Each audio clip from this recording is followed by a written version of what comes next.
Welcome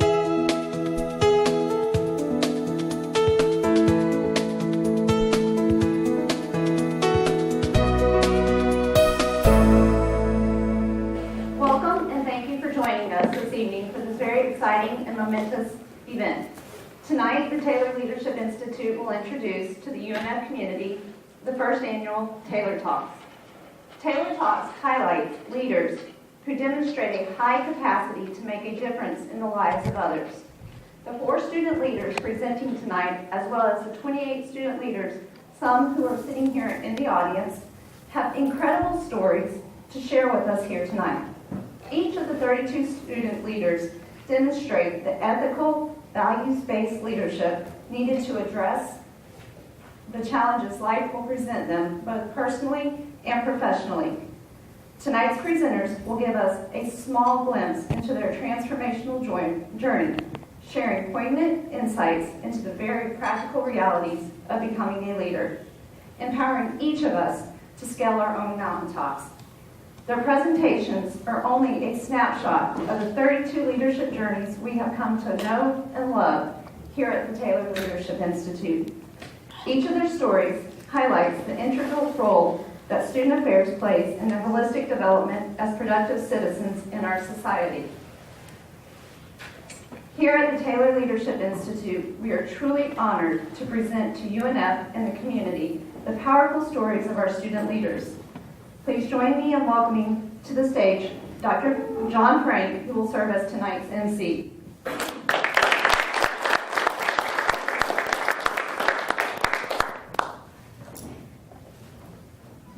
Thank you, Allison Noonan, our events coordinator, and many other titles and hats that she wears, and the one who really put most of all of this together. So thank you, Allison.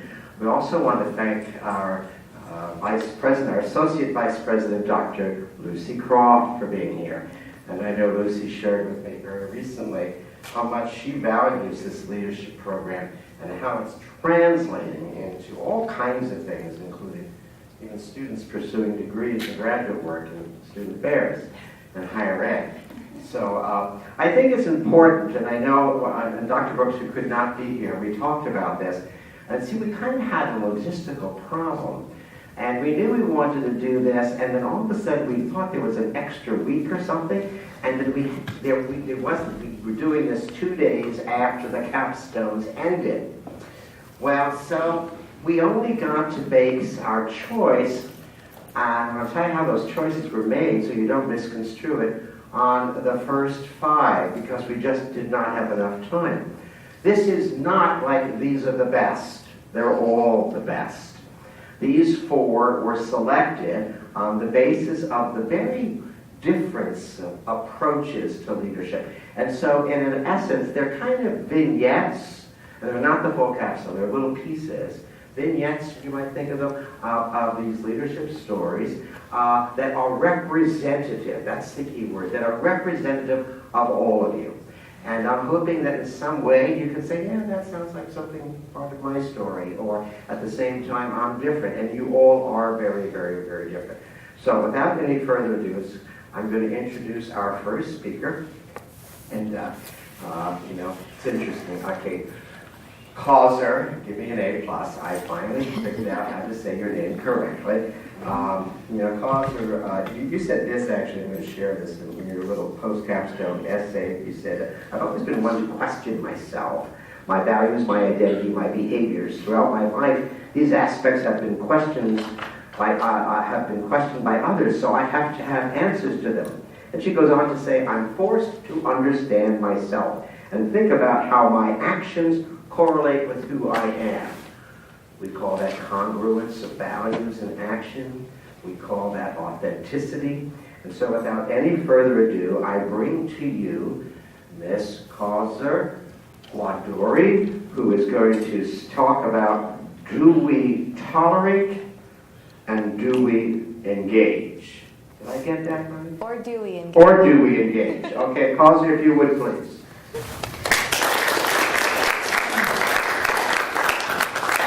I have a mic on me. Oh, you have your own. Yep. Very good. Just take that over this way.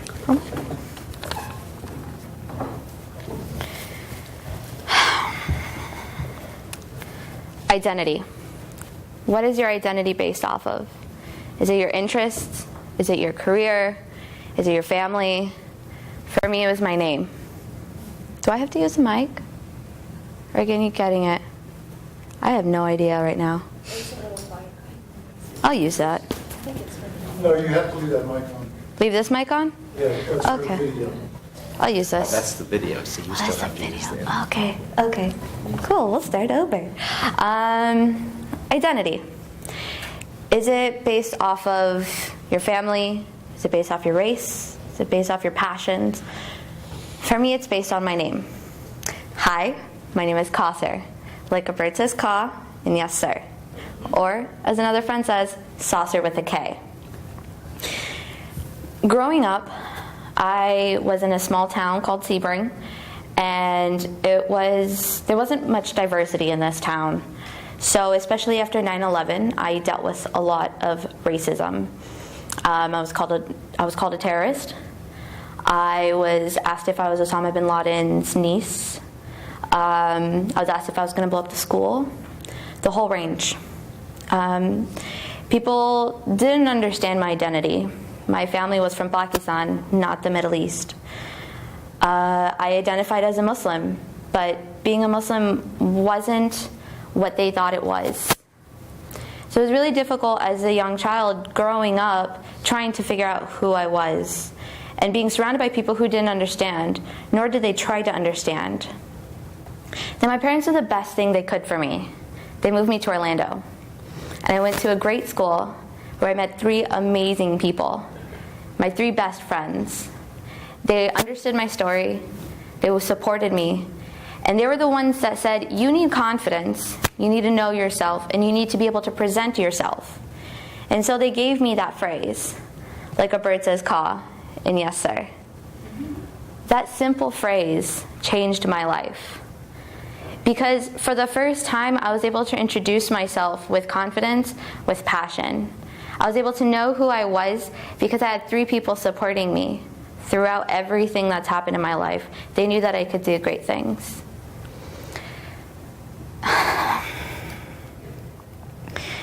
Identity is really important because we have diversity and we have to be able to engage in diversity. And so that's when I talk about pluralism versus tolerance. When we talk about values and being a values-based leader, tolerance is one of those ideas, one of those values. And I don't support that. I don't understand. Because when you use tolerance, you're just tolerating. You're letting diversity be there without any actual engagement. Pluralism is when you engage in diversity, when you engage in dialogue, when you ask questions, you ask about their background, you ask about their struggles. You ask about how they got to where they are. This capstone itself, this speech, is simply asking people, what's your story? That's what pluralism really is. That's a value that we should be working on, not tolerance. I'll give an example, a very personal example of the lack of tolerance and pluralism in my life. I am currently on a religious journey where I am parting from the religious identity that my family had me grow up in. And when I told my parents this, they said that I was losing my identity and I was losing my values. For someone who's been challenged throughout her life with her identity, for someone who works day in and day out to make sure every one of her actions and her words align with her values, it was very difficult to hear that from my parents. And something as sensitive as a religious journey. And this has been a really difficult thing because it's just been happening the past few weeks where I've been getting a lot of criticism from my family.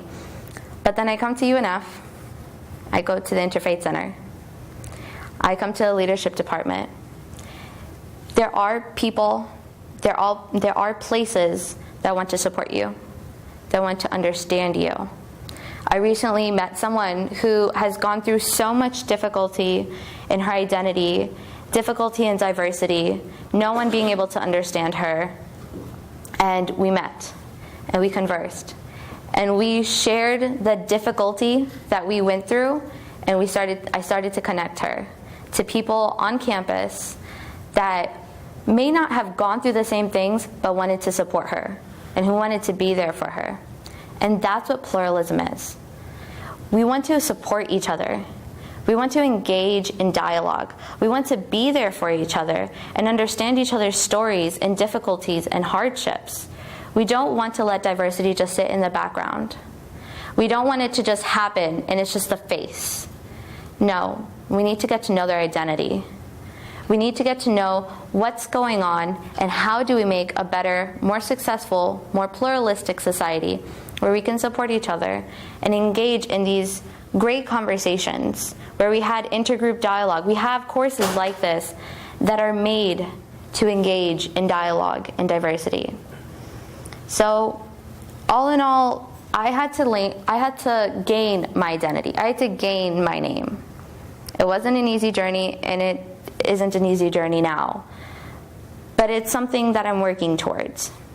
And it's places like the Interfaith Center, it's places like the Leadership Institute that are supporting these journeys and supporting us as individuals to continue and to show us that there's a community that's working hard and that's working to build a community where we can all succeed.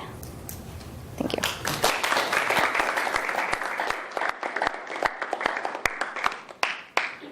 Thank you, Causer. We're all going to have an opportunity at the end of the 4 little vignettes to maybe over food, then to maybe share a microphone, and people can ask questions about either of any of the 4 or offer other insights too in terms of your own experience of having delivered a capstone. So we're basically going to hold those kinds of reflections until afterwards. So it's my pleasure now to get ready to introduce our second speaker. This is undoubtedly the easiest name for me to say. You know, I've had trouble with a lot of the names, but Ryan Roden, well, it's just like, you know, it's very, John Frank, it's like really easy, you know, it sounds like it spells. Ryan comes to us as a health administration major, and he tells me that he's literally moving from his internship, which ends this Friday, to full-time employment at Mayo on Monday. And then graduating 5 days later. That's just another thing on the side. But it has been a pleasure to have Ryan in the program. And I remember him coming to me at Dr. Caulfield like this, because he's one of these people that said, you know, I don't have a lot of on-campus stuff. What can I do? And we kind of sent him, I don't know where we sent him, but he got involved, I think, in the Interfaith Center, so he had to rub shoulders with all those student affair junkies that we are. So it works, it really does. So Brian, if you would come up and tell us, I think you're going to talk something about triumphing your introversion, okay? And as he's coming in to set this up, for those that were at his capstone, he followed, and Brittany's not here, and she couldn't come. Brittany was absolutely the most extroverted of you all, and to be immediately followed by perhaps the most introverted. It was just wonderful and beautiful. So here you are. Thank you, sir. Thank you. Okay, so my name is Ryan Roden, and health administration student, and we'll be graduating May 1st, and so I'm really looking forward to that. It's been a long road. But the title of my presentation is Triumphing My Introverted Nature, and you know, what really kind of got me started realizing that I was an introvert was about a year or so ago. I was in an interview at Starbucks, and they were talking to me, asking the general questions, and you know, tell us a little bit about yourself and different things like that. And I was doing good. I was answering those really well. And they got to the last question, and they said, "Do you consider yourself to be an introvert or an extrovert?" And I was a little bit taken back because at the time I didn't understand really what those two terms meant. And so I asked for clarification, and they explained it to me as an introvert is someone who's more laid back, more reserved, while an extrovert is someone who is more of a people person and more puts theirself out there. And so immediately I was just kind of, I felt a little bit intimidated because I kind of felt the pressure that they wanted an extroverted type person for that position. And And so I started having all these thoughts like, man, I'm an introvert, and what do I do with that? And what do I do with the stigma that comes with a lot of employers about introverts? And so that's kind of where I came to that realization. And so just some things that have kind of helped me along the way as an introvert is I first had to realize that introverts are valuable leaders because they kind of have a different perspective. As many of you know, introverts have a tendency to kind of analyze things a little bit more. They like to take time and reflect on things. And so, you get a little bit different perspective from an introvert than you would an extrovert in some cases. And so, and I am like that. It comes very natural for me to think stuff through. I really like, before I make any type of decision, I want to know what's going on behind the scenes. I like to think it through. I like to know what's around that, everything like that, so I can make a good decision. And so I kind of just realized that, I can be a value to society and a leader of being introverted because I can bring that different perspective. And it kind of is a takeoff the high fits, the dance floor and the balcony, as we've all heard, just kind of taking a step back sometimes and just thinking things, whether you're an introvert or an extrovert, just taking that moment and taking a step back and saying, seeing the big picture, seeing what's really going on.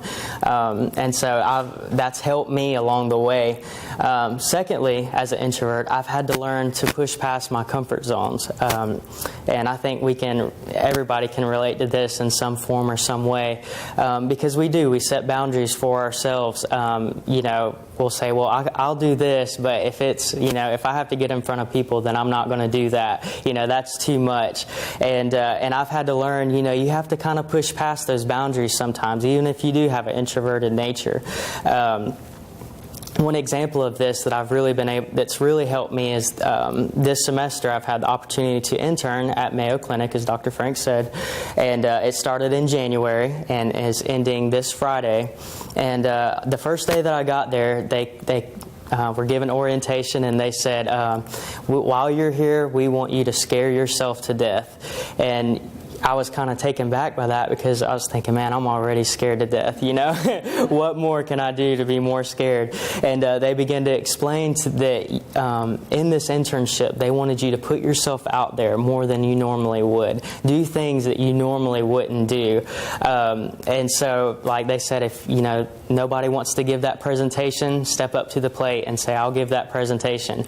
And I'm the type of person, being in the limelight is not my thing. I like being behind the scenes, doing the work behind the scenes. And so that was a big step for me. But I learned by doing that, not only did I really see what I was capable of doing, but it also, once I was done with that, I kind of took a step back and was like, man, I actually did that, and I was able to do that. And it gave me confidence as an introverted person.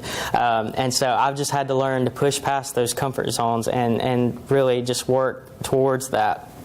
Last of all, my passion in life is to help people all around me. That's whether it's at school, whether it's at work, the people I work with, whatever it is. If it's just, being an ear for people to talk to, or, just helping any way I can, I want to be there and be that person.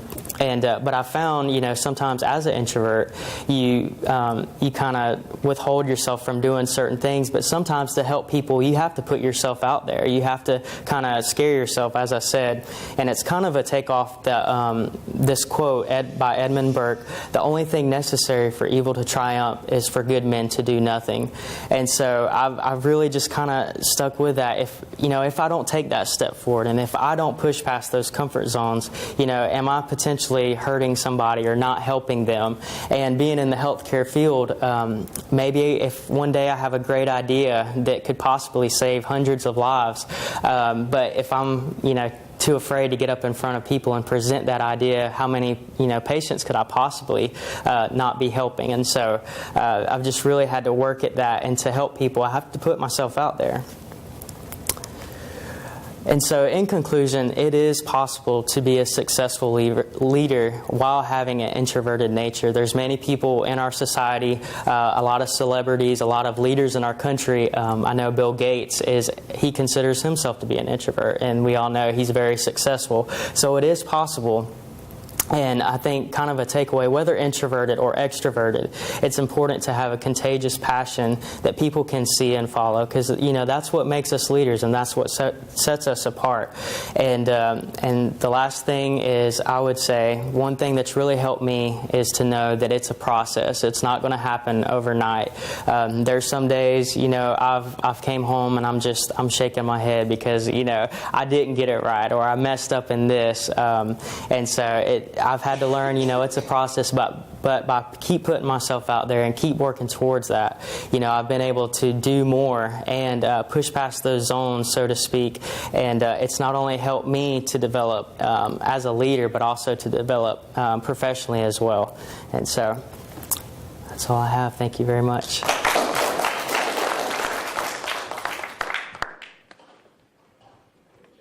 Good job, Brian. Well, our next presenter is a class act, and I think he needs to be in the wardrobe room. I don't know. Chris, are you doing whatever you got to do? Yeah. Okay, Chris asked if he could put on his regalia here.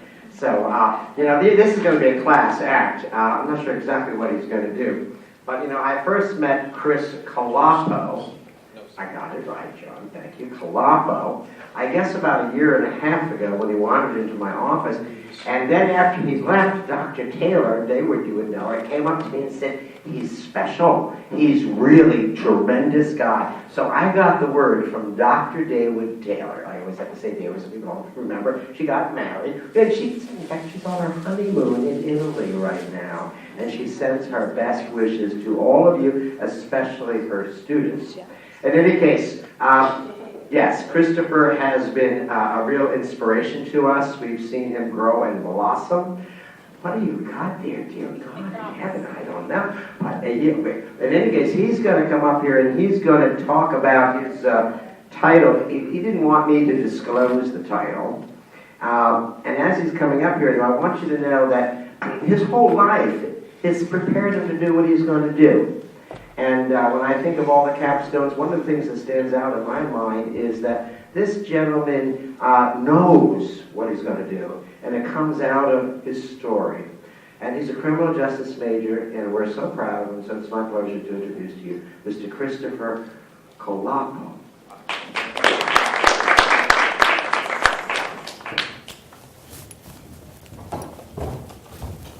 Okay. A little nervous here. As mentioned before, my name is Christopher Colapo. To reflect on my leadership evolution, join me today as a view from the balcony, as described by Harvard professors.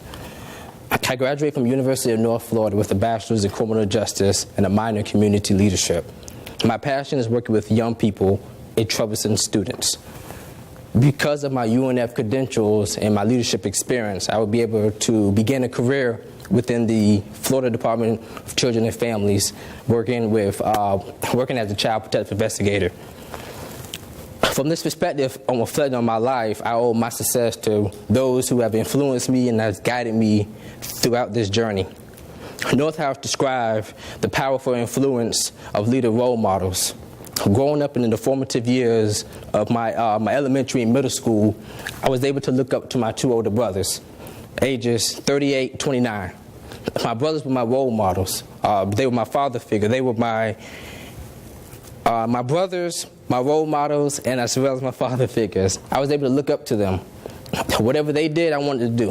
Wherever they go, I wanted to go to.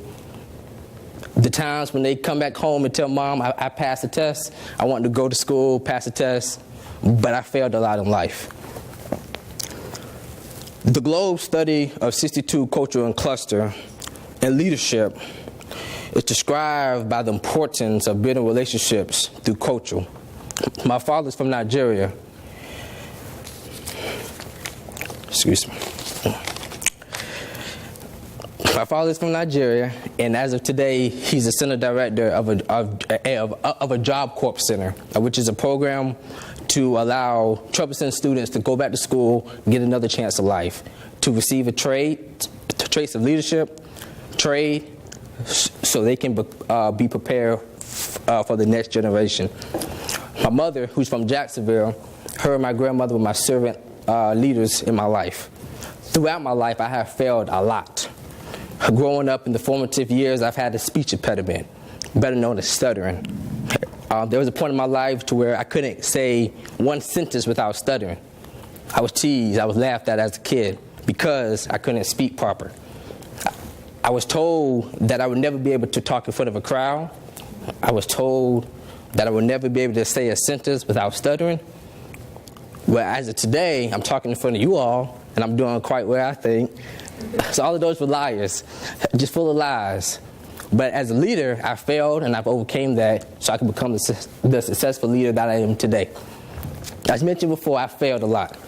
When I was in the 7th grade, I failed the FCAT test, which is the Florida Comprehension Assessment Test. Back then when I was in 7th grade, in order for you to promote to the next grade, you have to pass that state mandated test. I failed the test. I said, all right, cool. I went to summer school. I failed summer school too. The next year, I had to spend half of my academic school year as a 7th grader before I'd be able to promote to the 8th grade. My mother, which is my servant leader, helped me through the process. My mother and I, we had a game. It's a crazy game, actually. The times when I get in the car with my mom would point to different signs and tell me to read them out loud to her. For example, we passed by McDonald's. She'll say, what's that? I'll say McDonald's. She'd be like, okay, what does this billboard say?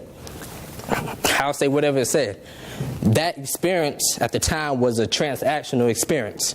But with Working Faith, that transactional became transformational. My mother enrolled me, my servant leader enrolled me into the Police Athletic League program, which is an after-school program that provides education and supports.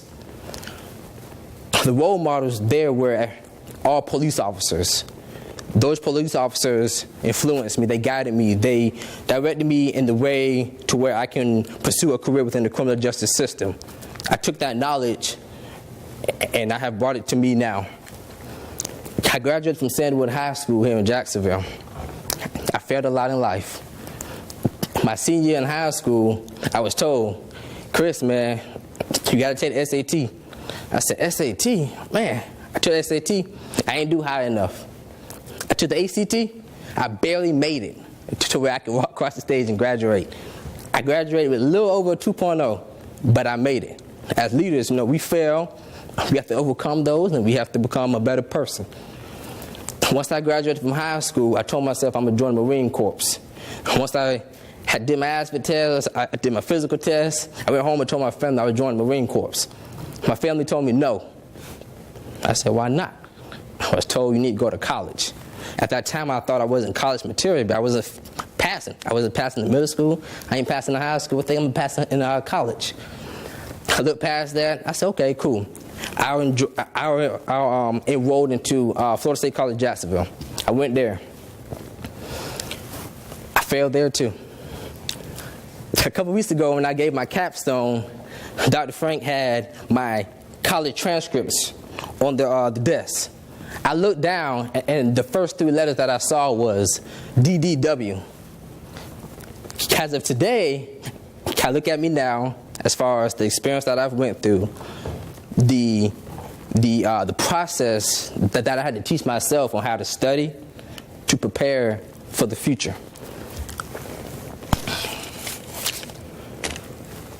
As Roger said, the leadership is about change. I've changed and I was able to learn and become the leader that I am today.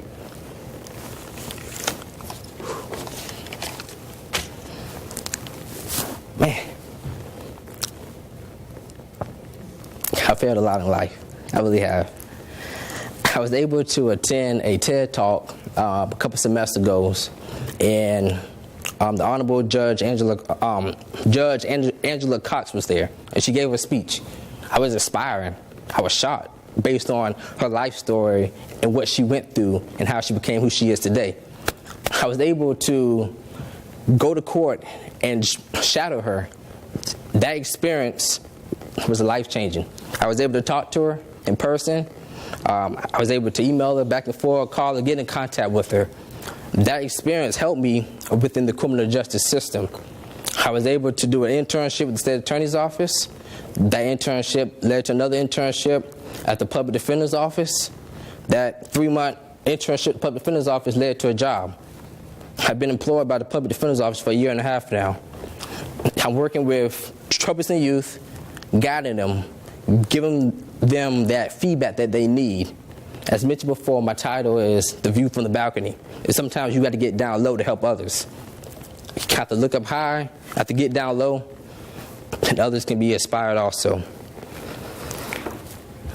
A leader is not to content the situation. It's about making positive feedback. As leaders, we must get down low to others' level so we can help them. In the future, I'm excited to be working with the Department of Children and Families, working with troublesome youth, at-risk children, giving them that unlimited possibilities in the future. Before I take my seat, I'll leave you with one more thing. As leaders, we must fail. We must fall. But if there's anything in life that you want to do, you put your mind to it, you can do it. Is there anything in life that you, as of now, you think is impossible, or anybody else tell you it's impossible? You put your mind to it, you have that dedication, that once impossible will become obtainable. Thank you.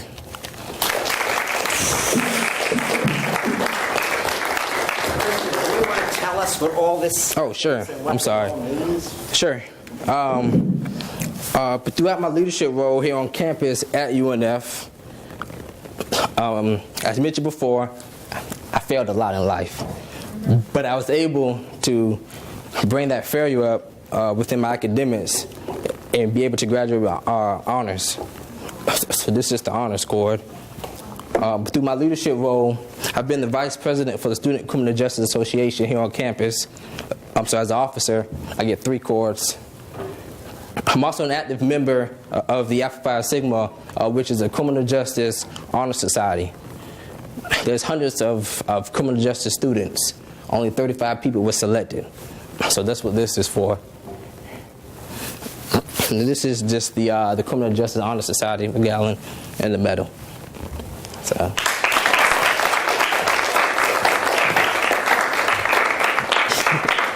Well done, sir. Well done. Okay, now coming down and rounding things off.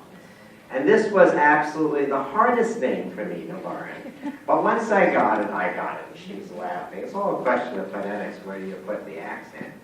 But Roderica Johnson, this is what she wrote in something, in part of her little capstone, post-capstone reflection. And it kind of captures what we often hear from students when they think about what the significance of capstone is. She says, being able to reflect on all of what I've learned as a community leadership student was a valuable experience that forced me to make meaning, I love that, forced me to make meaning of what I learned over the years and draw out a key takeaway. And I think we're going to hear something about what that key takeaway is now. So I bring you Miss Roderica Johnson, public relations major, and she's going to say something about this little light of leadership? I don't know. Or is it the leadership light of mine? Yes. None of the above. Like you said, my name is Roderica Johnson, and I'm a senior communications student. There's no possible way she can do this. The world is against her. Stats show that the majority of first-generation college students drop out before their senior year. She doesn't fit in with everyone else because she continues to decline her roommates' offers to go out and party. Everyone else is from well-to-do families, whereas her mother had to struggle to buy the very sheets she slept on. That was me my freshman year of college, and because I constantly thought of these things, I rarely ever spoke to others. I was afraid that if I held a conversation, people would automatically know my background. I was afraid that they would think I was weird for my perspectives or be offended by what I had to say. I was not comfortable with who I was, and I constantly found myself trying to alter who that was. Here I was, almost halfway through my college career, still too scared to talk to others, and with 0 friends. It wasn't until my junior year of college when I decided to branch out, get more involved on campus, and find what makes me happy, that I was able to get over what Parker Palmer defines as inner darkness, which was in my case, my insecurities as a first-generation college student, which manifests itself in me not wanting to talk to anybody. I learned that I love helping people by volunteering with the UNF Women's Center. It was there where I was able to get a superb example of what it meant to be a servant leader. Watching the women of the Women's Center, Sheila Spivey, for example, just inspired me to be the same thing when I grew up.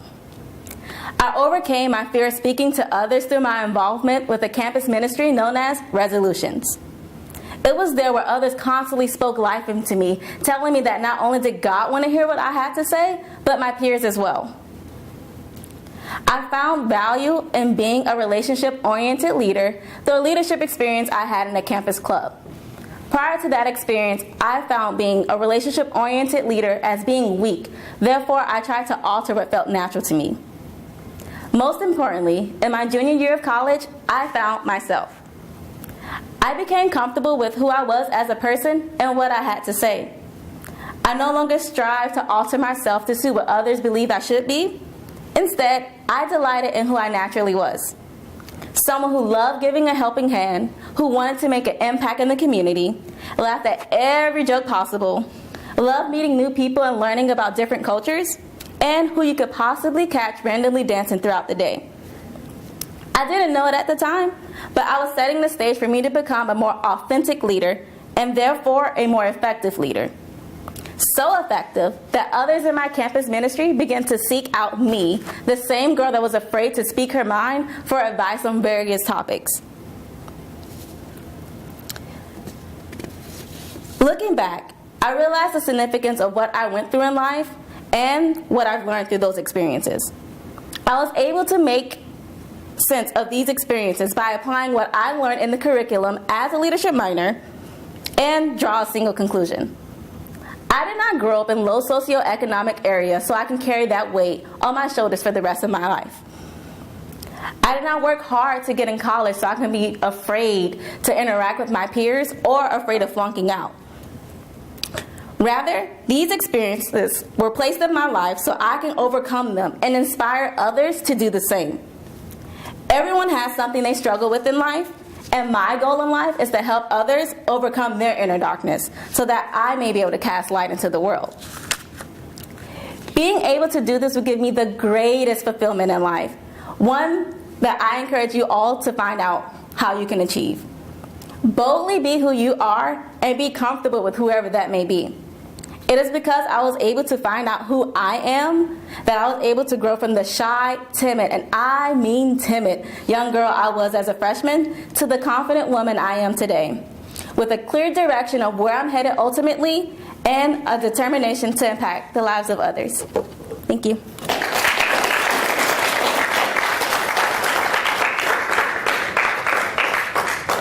Wow, give all of you a hand. I think, Allison, did we say that we're at this point we want to give an opportunity for feedback, but we also want to feed. So we think maybe we'd like you to maybe grab a plate, come back to the table, and maybe for about 30 minutes or so, we'll kind of give an open mic, and people can pose questions, people can make statements, people can make observations about what this has meant to you, what leadership development has been meant to you, and what the Taylor Talks, which you just saw, is a prototype. That's a prototype of I imagine one day in the auditorium with 500 people. So, are we okay to go? Are we okay to go to the food table? So let's take a couple minutes, grab some food, and come back to your table if you would. All in all, it's 31 students, which is more than we've ever had. So enough of this. Now let me say, if you want to speak, here's the rule. It's positive, it's constructive, it moves us forward, and whatever. So you can speak to any of the other presenters, or you can speak your own mind and heart. But we're going to ask you to keep it to 1 minute. What is the significance of what this has all been about? Leadership development, capstone, whatever you want to say. What's on your heart? Alice has got food on his mind. I know he's going to speak, but he's got food on his mind. Okay? Yes, Dr. Croft. Okay, wonderful. Well, good evening, everyone. First of all, I want to say congratulations. I've been part of this Taylor Leadership Institute since its inception here at the University of North Florida many years ago. And I've watched this program grow to what it is today. And I must admit, to have 31 graduates acknowledge that graduation for your tremendous success and what you have gone through in your journeys to become young men and women and leaders is just incredible and amazing to celebrate. So congratulations to all of you. Thank you so much for participating in this program. The 4 of you that presented, thank you for your courage to be part of this inaugural Taylor Talks. I think it's incredible that you did it and you took the risk and you got the courage to stand up in front of your peers and your professors to deliver such eloquent speeches about leadership in your personal journeys. So to all of you, I wish you well. My motto in life is creating moments for a lifetime of memories. So you all have created a moment for me that I will treasure and value forever, because to watch young leaders today, I know the future is in really good hands. So thank you. Thank you, Dr. Croft. And what Dr. Croft did not tell you is she is the godmother, queen, foundress of that wonderful, unique tool, proprietarily owned by the leadership program, the Experiential Learning Transcript. And the ELTs were crafted by Dr. Croft in its founding day. I don't know how many eons ago, but it really has become a mainstay for the reflective process that brings us to this. So thank you for being here, Dr. Croft. Okay, open mic.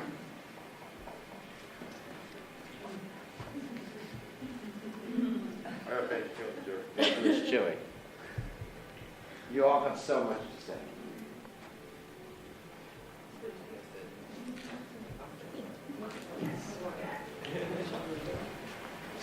Your name? My name is Johnson. I'm a guest here, actually, for Tosser. I really like each of the 4 talks because I could relate to them personally. I have had personal issues with diversity, and I'm also an introvert, and my first semester of college was really rough on me, so I've known how it is to fail, and I just really like what this program has to offer, and it's just a question to all of you: what kind of motivated you to pursue the leadership minor?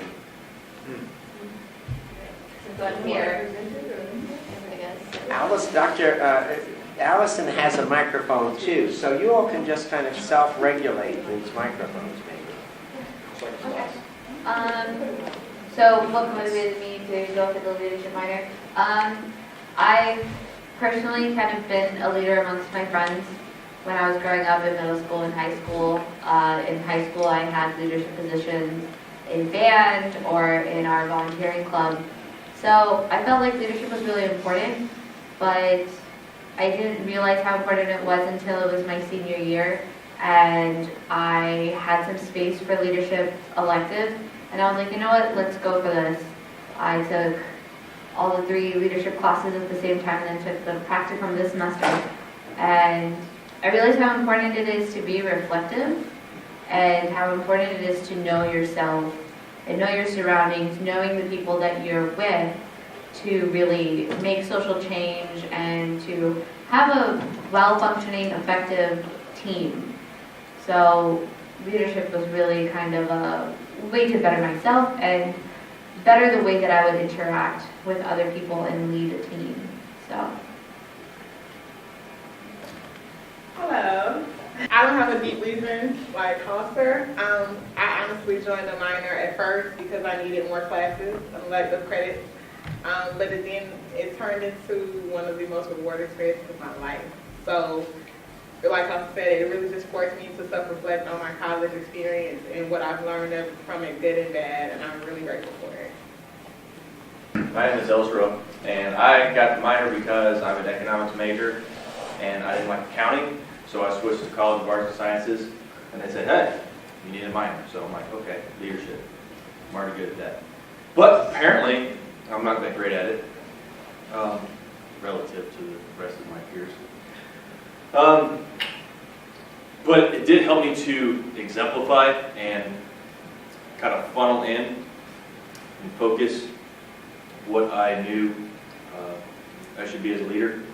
But it all came down to selflessness.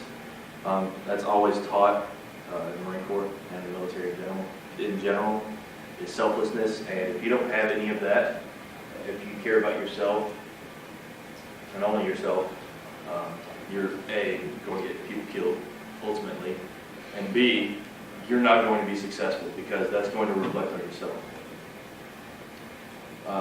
And one of the things that's concerned me throughout my time at UNF and in general is folks are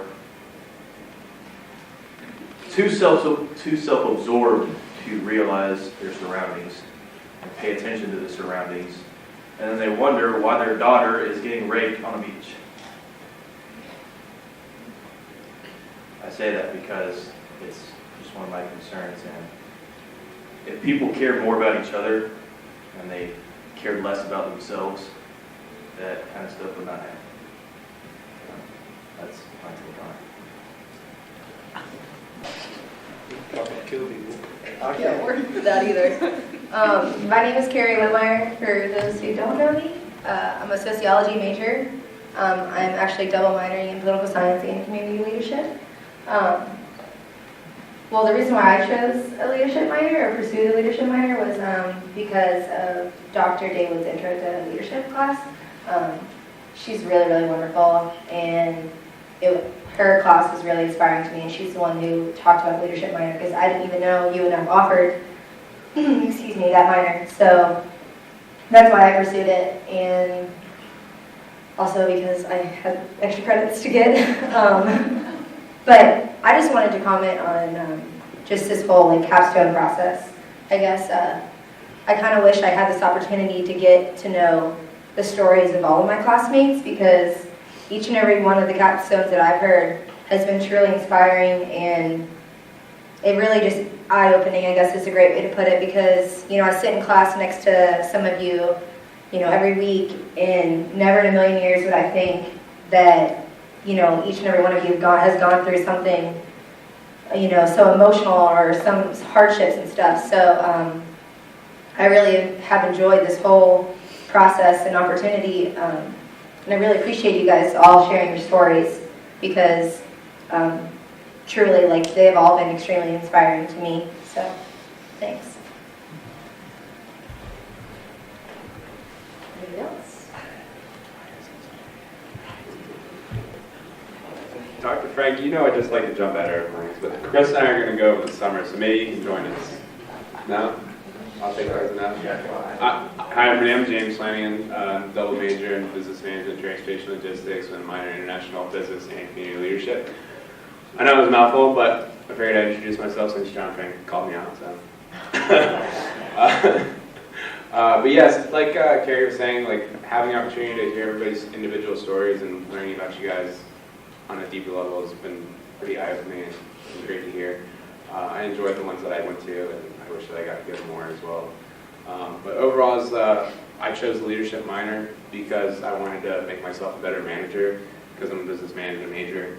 And we all know that management and leadership are two different topics. So, but you can't be a good leader without being a good follower, or manage people without being a good leader as well. So that was one of the reasons I had it.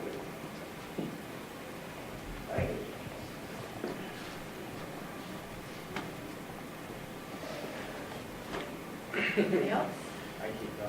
This is an opportunity to say what you've never said before.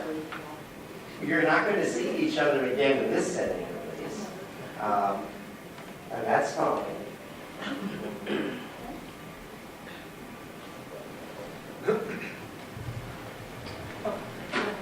I know. Sorry. All right. I just want to say that I've either spent a class with you, from all the people that are here, I've either spent a class with you, or I've known you personally, or just by coinciding, or there are some people that I don't know.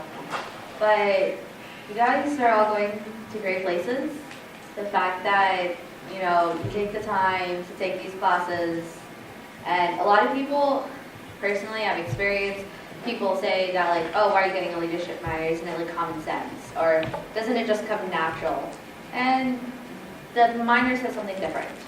The department says something different, and that you can really grow into it. And this is a chance for you to really show what you got. It's a time to show your story. It's a time to show your strengths. And when other people would push down an introvert or not try to listen, this is a time when, you know, you really can show your light. When people put you down for whatever reason, for whatever difficulties you've had through life, someone says, hey, I want to hear your story. And like, that's the thing that the leadership department is doing. And you guys took the decision to take that chance. And none of us probably knew that we would have these kind of like heartfelt moments where you know, you hear people's stories and you want to really like support them, or you really want to like just cry or whatever it is. Like, none of us probably expected that, but we're still here, we're still holding on, we're still supporting each other. And I think that speaks volumes to like what we're doing and where we're going to go in life. And like, I really hope at the end of the night we could just take a group picture together, because I mean, I want to remember you guys. I want to remember your faces. I want to remember your names. I want to remember where you guys are going, and just know that you guys will all go to great places. We're all going to go to great places. And we should all continue to support each other as alumni, and come back and help out the Leadership Institute and say, hey, I'm a standing testimony of the greatness that this leadership minor is. And I'm going to give back, because you always give back to your roots as much as you can. So, thanks.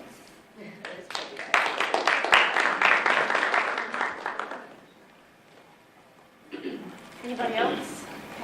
Anything?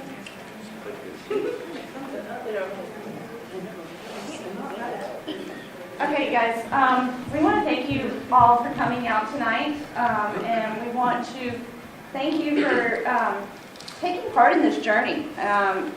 You stepped up. You all had different reasons for wanting to pursue the minor, but I think it's transformed you in different ways than you ever thought would happen or imagine. And so all we hope is that you take these skills, you take this knowledge, and you go out and make the world just a little bit better in the areas that you're working in, personally, professionally, and come back and share your stories with our students. There's going to be opportunities for you guys to come back as professionals and share with the students of tomorrow. So we thank you, and if you would, just please fill out the evaluation forms and let us know what you thought of the program, and moving forward, how we can make this program a lot better and bigger for future students.